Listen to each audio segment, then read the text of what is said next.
VIP People TV VIP Info TV ngir am ay xibaar yu leer te dëggu dal leen ak jàmm ci seen émission bi di Temps Show mi leen di indil récap de la semaine maanaam lépp lu fi jot a jaar ci information ci semaine bi Temps Show moo leen koy indil faram-fàcceel leen ko ngir askan bi gën ci am lu leen gën a leer nee naa leen su ngeen abonné ba noppi bës leen cloche de notification bi ngir jot beneen vidéo fi ñu koy njëkk a tàmbalee muy affaire journaliste bi di patron Yerim Post di Cheikh Yerim Seck ginnaaw bu mu njëkkee am contrôle judiciaire ci affaire Bati Plus dafa am beneen plainte boo xamante ni dafa tegwaat ci ndodd journaliste bi di Cheikh Yerim Seck bi yoon nag affaire de mœurs la ndaxte dafa am benn ndaw su jigéen boo xamante ni mademoiselle Niang daf ko jiiñoon benn ëmb boo xamante ni dañ ko avorté loo kan moo ko avorté loo muy infirmier Y Ba ginnaaw loolu bi ñuy jàkkaarloog enquêteurs yi foofu sa section de recherche policiers yi dañ ko jébbal doyen des juges ginnaaw bi ñu demee ci doyen des juges bi ñu waxee ba noppi doyen des juges da leen déglu ba noppi ginnaaw loolu nag ci la ñu tegaat Cheikh Yerim Seck beneen contrôle judiciaire maanaam muy ñaari contrôle judiciaire yoo xamante ne tegu na ci ndoddam ginnaaw loolu nag kii di ndaw si jigéen bi di mademoiselle Niang moom mi ne woon kii di journaliste bi moo ko tegoon lor maanaam ëmbaloon ko ba pare ñu yàq ko defloo ko benn avortement ci infirmier bi bi ñu defee loolu ñoom ñetti complices yi dañ leen libéré ñu ñibbi mais kii di infirmier boo xamante ni moom moo yàq biir boobu moom dañ ko teg sous mandat de dépôt mais bi ñu génnee foofu avocat am di maître Cheikh Ahmed Ndiaye dafa génn di ñaawlu lu tax client am moom di médecin bi yàq biir bi ñu bàyyi ko mandat de dépôt ñu libéré ñett yële nee na daal suñu sukkandikoo ci yoon maanaam muy juriste yeeg droit yi xam nañu auteur ak complice ñoom ñoo yem benn peine boo xamante ni dañ koy encours ci wàllu tribunal mu doon affaire Cheikh Yerim Seck bi ñu fi indiwoon muy affaire mœurs. ba tey ci seen rubrique people de la semaine ñu commencé ko nag ci nouvelle bi nga xam ne moom moo tijji semaine bi muy mariage yu ñaari célébrité yooyu di ñaari animateurs yi nekk ci télé yu mag yooyu fii ci réew mi kenn ki mu ngi à la 2STV keneen ki mu ngi Sen TV muy mariage yu Momo Wade ak Ndeye Soxna Sonko mariage boobu nag yaakaar naa ne mercredi ba léegi moom mooy buzz de la semaine ndax après enterrement de vie de jeune fille bi nga xam ne Ndeye Soxna Sonko defoon na ko sénégalais yëpp daal di ko apprécier takk bi nag nekkoon démb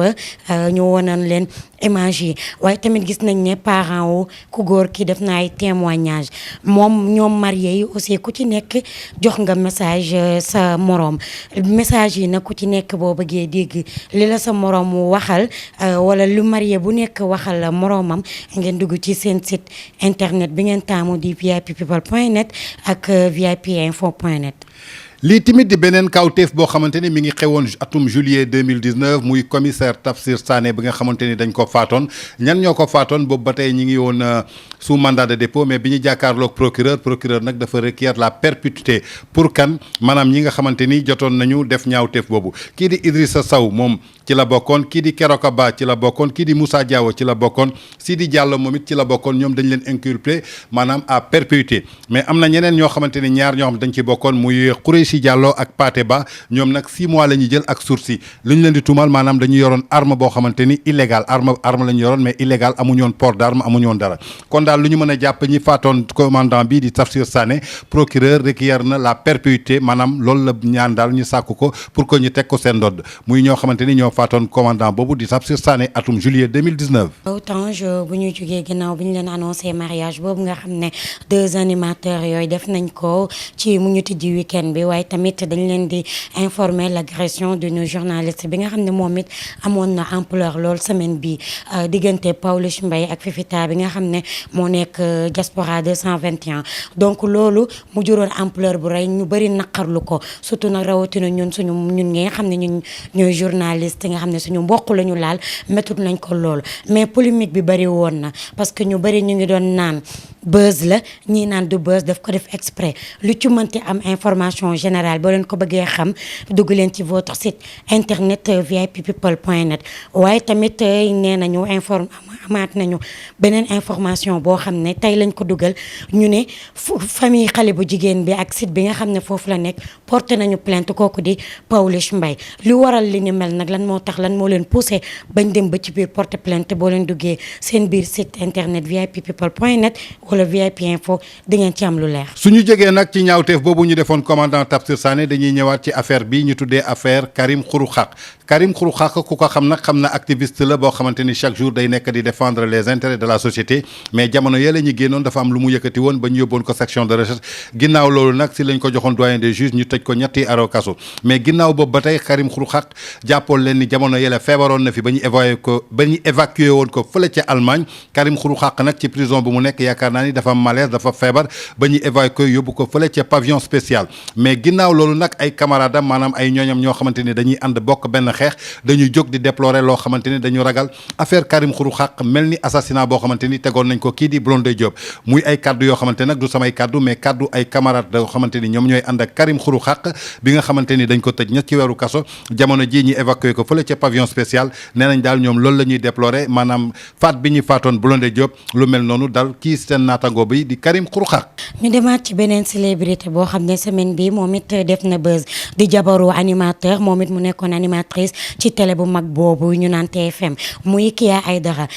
Aidara nag insulté na ay follower am lu waral li ni mel ci photo jëkkëram ak ñaari doomam yu góor li waral li ni mel nag boo leen ko bëggee xam boo leen duggee seen biir site internet vippeople.net wala vipinfo.net di ngeen ci am lu leer l'essentiel ni mooy que ni animatrice boobu tamit mer na xolam jeex na ba tax mu def li ni mel. suñu jógee ci Karim Xrum Xax dañuy jëm ci télévision bi nekk fii ci Mamel muy kan 7TV nag ku ko jiite di Maïmouna Ndour Faye jamono jii ñu génn amoon na benn incident boo xamante ni amoon na seen plateau diggante Maïmouna Ndour Faye ak Jaraaf Youssou Ndoye nag ginnaaw bu mu buddee plateau boobu après dafa am benn agression boo xamante ni dañ ko jiiñ ñooñu Jaraaf Youssou Ndoye ñoo xamante ni dañuy agressé benn caméraman boo xamante ni mi ngi nekkoon foofu ca 7TV ba noppi daal di yàq caméraman bi loolu amee nag Maïmouna Ndour Faye bi jiitee télé boobu di 7TV jóg na porter plainte yóbbu affaire bi ci yoon mais ginnaaw loolu SEDEPS maanaam mooy kuréel bu jiitee éditeur ak diffuseur de la presse Mamadou Kane jiite ko moom it mi ngi ñaawlu affaire boobu ba pare déploré wu partie civile ci plainte boobu Maïmouna Ndour Faye déposé contre Jaraaf Youssou Ndour muy loo xamante daal ñu ngi koy ñaawlu bu baax a baax ndaxte génn ci plateau warul tax nit ñi jóg di agressé caméraman ba bien di yàq seen ay matériel ndaxte dëkku yoon la ñu nekk lépp loo gis tegoon na ko te du yoon rek war nga ko yóbbu ci yoon comme ni ko Maïmouna Ndour Faye ginnaaw agression boobu Maïmouna Ndour Faye dafa porté plainte kii di Jaraaf Youssou Ndoye ne xam naa ni rek dinañ leen toppal enquête bi ba xool fu muy mujjee ñu indi leen seen émission bi di Temps Show. ci seen actualité people du net ñu ñëw ci Ngoné Ndour nag yaakaar naa pour ñi ko xamul moom mooy sœur ci ki nga xam ne mooy le king des kings di Youssou Ndour Ngoné nag moom mooy PCA waa SODAV moom nag li ñu jaaxal mooy que ni dafa génn daal di wax benn wax boo xam ne dafa jaaxal sénégalais yëpp mu ne moom mooy PCA bu gën a pauvre au monde lu tax mu wax loolu nag jaaxal nañu ci sa xel yi jaaxal na tamit ci mim réew la benn xelu réew mi ndax fu Ngoné Ndour taxawee ne moom mooy PCA boo xam ne moo gën a pauvre au monde donc y a quelque chose boo leen bëggee nag lan moo wundu loolu ak lan moo war a tax ba Ngoné Ndour daal di génn def confession yu mel noonu dugg leen seen biir site internet vippeople.net ak vipinfo.net. lii timit di beneen affaire boo xamante ni mi ngi concerné kii di Djidiack Diouf suñu nee Djidiack Diouf nag xel yëpp day dem ci manageru Viviane boo xamante ni le 12 février la ko yoon tegoon loxo ginnaaw bu mu jógee section de recherche ci def leen sous mandat de dépôt suñu récap bi passé gis ngeen waa Omart en tant que directeur exécutif Tandian lancé woon benn message boo xamante ni message yu ñaan la message yu clémence la au niveau de la justice sénégalaise et du président de la République pour ñu may ko liberté provisoire mbaa liberté conditionnelle pour que mu wuy ji njabootam ginnaaw loolu nag yaakaar naa ni juge du 8e cabinet dégg na suñu wax ba soulevé na dossier Djidiack Diouf jàppale ni dossier Djidiack Diouf boobu juge du 8e cabinet jël na décision à partir du 7 juillet la ñuy commencé confrontation yooyu bu leen fàttee nag Djidiack bi ñu koy jàpp dañ ko jàppoon ak juróom-benni naataangoom donc à partir du 7 juillet si la ñuy ubbi dossiers yi confrontation yi mën a am diggante Djidiack ak juge du 8e cabinet muy affaire Djidiack Diouf rek ba tey duñ ci tàyyi ñun daal li ñuy sàkku di ko ñaan ci autorités yi maanaam ñu may ko liberté provisoire mbaa liberté conditionnelle nee naa leen Djidiack dawul demul fenn saa yu ko yoon soxlaa rek ñu indi ko comme ni ñu mayee ñeneen ñi liberté conditionnelle. waaw Tange ñu daal di dem jëli publicité daal di ñëwaat yeggale li ni mel. salaamaaleykum suñu mbokk internetu VIP people di leen nuyu nag di leen wax nag tey nag maa ngi fii si Sandaga nag seet si ñan waa EDAP cosmétique parfumerie bu waa établissement Dame Babou tey nag dama leen ni woon lépp li nga xamante ne nag dañ siy yëngu paate topp ma ñu dem. waaw salaamaaleykum mbokku téléspectateurs yi maa ngi nuyu ñëpp ñu ñuy suivre di présenté waat maa ngi tudd Baye Babou ñu ngi nekk EDAP établissement Dame Babou ñu ngi nekk Sandaga ba ñu ngi ex Babou et frère quoi ñu ngi tuddoon Babou et frère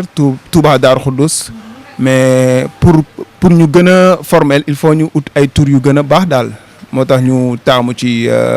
EDAP muy établissement Dame Babou. waaw ñu ngi yëngu ci cosmétique bi en général.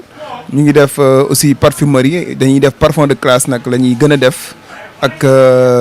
greffage cheveux naturels aussi dañ koy def ak make-up waaw loolu daal lañuy ci lañ nekk di yëngu waaw grossiste lañ ci nag quoi wax dëgg yàlla yàgg nañ ci trop depuis 1984 85. waaw mais damay ñëw si parfum yi ndax damaa gis fii ay parfum moo pari xam nga man dama am rabu parfum te sama mbokku xarit tamit jigéen ñi ñoom ñëpp am rabu parfum ma gis fi ay Mon Paris bu Yves Saint Laurent dafa mel ni daal lépp lu yëngatu ci classe daal ngeen di dox. waaw dañuy def parfum de classe bu baax moom macha allah ñu ngi ci te yàgg nañ ci. waaw pour ñëw fi jafewul boo ñëwee fii ci Sandaga 11 avenue Émile Badiane ci centre commercial Djily Mbaye bi boo ñëwee ba foofu boo laajtee butigu Dame Babou rek dinañ la ko wax wala nga ne établissement Dame Babou foo ko laajte fii rek dinañ la ko wax. waaw li ma leen ko waxee woon sànq tey nag ñu woon fii si Sandaga nag seet si woon ñan waa établissement Dame Babou ñi nga xam dañuy yëngatu lépp si wàllum cosmétique parfumerie. ñu jógee ci affaire Djidiack Diouf dañuy ñëw ci affaire de la mort de Iba Thiam su ngeen fàttalikoo bésu 3 avril 2020 fële ca Almadies muy immeuble Garden appartement boobu jamonoy couvre-feu amoon na benn soirée privée bu fa amoon ba ñu fa doon jëfandikoo drogue si la xale bu jigéen bi tudd Iba Thiam ñàkkoon bakkanam kan moo organisé woon soirée bi nag ki ñu ci jamono baaraamu tuuma muy Dame Amar ak ñi mu ci àndaloon ginnaaw loolu nag bi ñu leen tegee sous mandat de dépôt altine bii ñu génn doyen des juges commencé na ubbi dossier bi def confrontation yi mais ka ca njëkk a jàll muy Ayala Bakir nag di nationalité franco-tunisienne mi nga xamante ni moom la ñu ne woon mooy Coro Dame Amar boo xamante ni moo ko indi woon mu nekkoon nag moom ci appartement bi moom jot na jàkkaarloog juge yi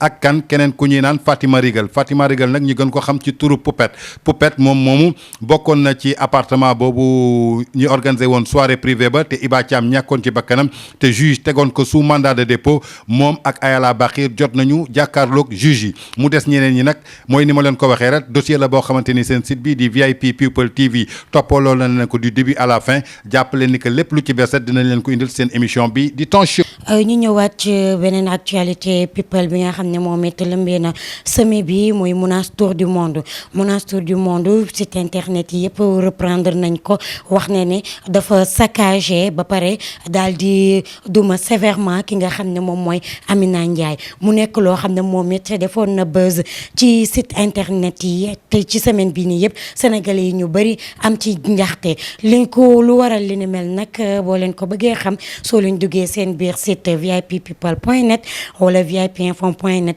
dinañ xam lan moo waral Mounass Tour du monde daal di saccagé kër gi nga xam ne mooy kër Amina Ndiaye ba pare nag daal di ko tabassé sévèrement. lii nag di beneen xibaar boo xamante ni mi ngi xewee fële ci Abidjan en Côte d'Ivoire muy inondation bu doy waar moo fa jot am inondation bi nag ba mu fa jotee am gis nañ ci ay décès yu bëri maanaam plusieurs morts ak d'importants dégâts matériels yoo xamante ni inondation boobu indi na ko jamono ji ñu toll ci nawet nii Sénégal di ñaan taw xam naa ni taw bi bareegu fi mais fële ca Côte d'Ivoire inondation bi moom daal gis nañu faat na fa ay nit yu bare te ay matériels yu bare jot nañ fa yàqu mi ngi xewee foofu ci Abidjan muy seen information boo xamante ni VIP People moo leen ko indil ku ci bëgg am lu la leer mbaa gis dégâts yi da ngay dugg ci sa site bi di www.vippeople.net. affaire Dieyna et Diop Iseg les choses se compliquent pour Diop Iseg lu waral li ñu mel mooy que ni moom déposé na 2 fois pour am liberté provisoire juge bi daal di ko rejeté bañ loolu donc depuis boobu ba léegi ay avocat am ñu ngi rey seen bopp di def loolu ak loolu pour li nga xam ne mooy que ne seeni client ñu mën ko may liberté provisoire en attendant ñu def li nga xam ne mooy procès bi mais malheureusement pour Diop Iseg heure bu déposé rek parquet dañuy rejeté loolu nga xam ne mooy liberté provisoire lu waral li ni mel nag mu ngi ci seen biir site internet vippeople.net ak vipinfo.net Pathé loolu lañ leen indiloon tey mu nekk actualité de la semaine bu people yaakaar naa ne information yooyu ñu leen jox neex na leen di leen jox dig daje semaine prochaine merci beaucoup Tange ma delloo la antenne bi. lii nag di beneen xibaar boo xamante ni mi ngi soxal njabootu président de la république di Macky Sall ginnaaw fan yële ñu génnoon gisoon nañu ay fake news yu génnoon bañ ne woon dafa am benn doomu Macky Sall boo xamante ni dafa feebar moo taxoon ñu évacuer hôpital principal ginnaaw loolu ñu xam ne fake news la ba ñuy joxoon ci baaraamu tuuma journaliste boobu di Adama Gaye après loolu ñu yëkkatiwaat yeneen tuuma teg ko ci soxnay président di Marième Faye Sall ni dafa feebar te dara amu ci ginnaaw loolu lañ ko gis mu dem jaale ji kii di bàjjan ci Khalifa Sall ak Mimi Touré ginnaaw loolu tamit dañuy jógaat ñi ne président de la république dañ ko mettre en quarantaine moom it dafa feebar mais loolu bu mu amee Seydou Gueye génn na briser le silence leeral askan bi xamal na ni ko daal kii di suñu président di Macky Sall di suñu njiitu réew dara jotu ko te gouvernement bi kenn jëlu ci vacances te intérim amul kenn ku ko jël yaakaar naa ni daal leer na suñu président de la république dara jotu ko ay rumeur la yoo xamante ni mi ngi génn ñi koy teg seen kaw xamuñu nag lu tax nit ñi bëgg a yéenee njabootu président feebar wala ñàkk leen yéene feebar mais doy na waar daal ci réew mi ñu toll mais jàppale ni ko daal le président de la république moom mii di soxnaam ak doomam amul dara lu leen jot ñu ngi si jàmm macha allah. lii nag di beneen drame boo xamante ni mi ngi xewee ca dëkk ju sell boobu di Touba Mbacké benn superviseur daal boo xamante ni moo doon doxantu foofu ci alentouru jumaa bi di surveiller moom la ñu faat kan moo ko faat nag benn nit la boo xamante ni mi ngi tudd Modulo Modulo nag dafa nekkoon waa ji mi ngi nekkoon plus précisément si concession Kër Sëñ Fallou bi mu ko nee na fa jógee si la ko waa ji rendi xateet muy benn superviseur daal boo xamante ni dañ ko rey foofu ca Touba te ki ko rey mu doon benn superviseur boo xamante ni da doon doxantu foofu ci wetu jumaa bi donc ñu ràññee ko fa bu baax bu mu gisee benn waay nekk fa mu koy sommé pour mu jógee ci lieu boobu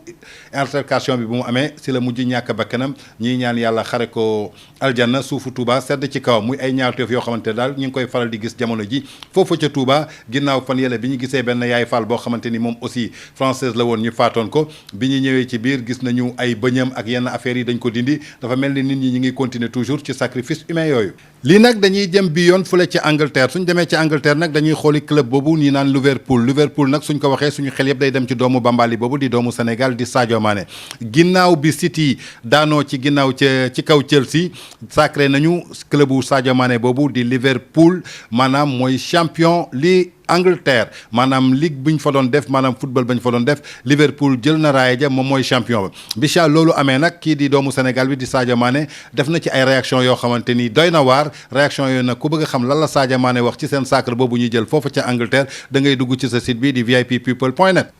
balaa ñuy continuer dañuy dem jëli ji benn publicité dellu soit ci seen émission bi di Ton Show. salaamaaleykum suñu mbokk internetu VIP people di leen nuyu nag di leen wax nag tey nag maa ngi fii si Sandaga nag seet si ñan waa étape cosmétique parfumerie bu waa établissement Dame Babou tey nag dama leen ni woon lépp li nga xamante ne nag dañ siy yëngu Pathé topp ma ñu dem. waaw salaamaaleykum mbokku téléspectateurs yi maa ngi nuyu ñëpp ñu ñuy suivre di présenté waat maa ngi tudd Baye Babou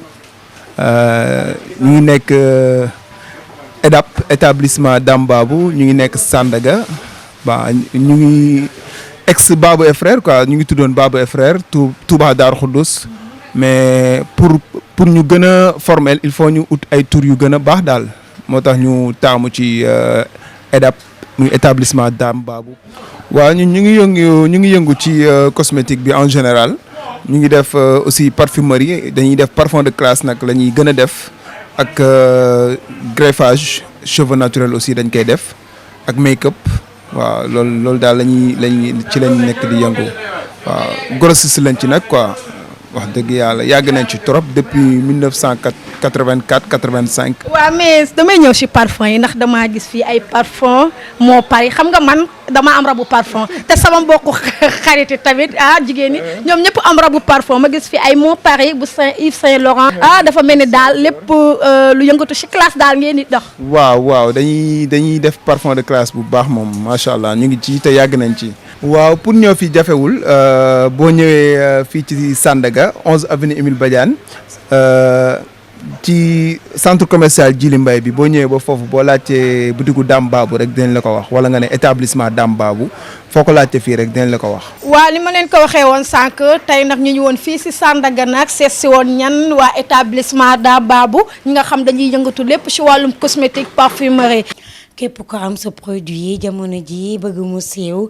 n'hésitez pas à nous contacter vippeople.net ak vipinfo.net numéro téléphone bi nag lenn rek la muy 77 107 47 26 boobaa boo leen ñu wooyee wala ngeen am ay information yoo leen jàllale bu soobee yàlla dinañ leen ko jàllale la ba ngeen am ci mbégte contentement.